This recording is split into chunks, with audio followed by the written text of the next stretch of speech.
परीक्षा दिली पाहिजे आणि या नीट परीक्षेच्या जागा आहेत 1,36,000. त्या 1,36,000मध्ये फक्त 63,000 जागा या सरकारी आहेत आणि बाकीच्या तुम्ही खाजगी आहेत.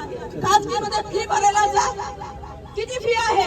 करू शकाल का तुम्ही? कोणी भरणार का तुम्ही ही जागा? भरणार का तुम्ही एवढे पैसे? मग ही मुलं वर्षभर अभ्यास करतात. 20 लाख विद्यार्थी परीक्षेला बसतात. 1,36,000 जागा असतात. ही स्पर्धा केवढी मोठी आहे. आणि मग ही मुलं जर जीव तोडून अभ्यास करायला बसत असतील आणि त्यांना न्याय मिळत नसेल तर ते रस्त्यावर उतरतात. आज महिनाभर ती मुलं झगडतात. एक छोटासा तो मुलगा आहे 20-22 वर्षाचा अभिजित, जितके लोकशाहीसाठी या देशाचं संविधान हातात ठेवून रस्त्यावर उतरतो न्याय मागण्यासाठी आणि तुम्ही त्या मुलांना मारताय, लाठीचार्ज करताय, पावसाचा फवारा मारताय पाण्याचा. अरे का ही मुजोरी तुमच्यामध्ये एवढी?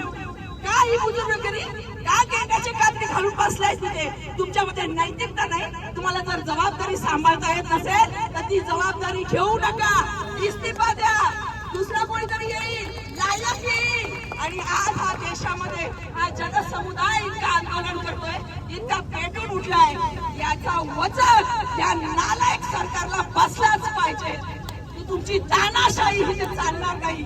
आमचा तरुण जागा झालाय, पूर्ण विद्यार्थी रस्त्यावर उतरलाय, पूर्ण देशात उतरलाय. आम्ही हे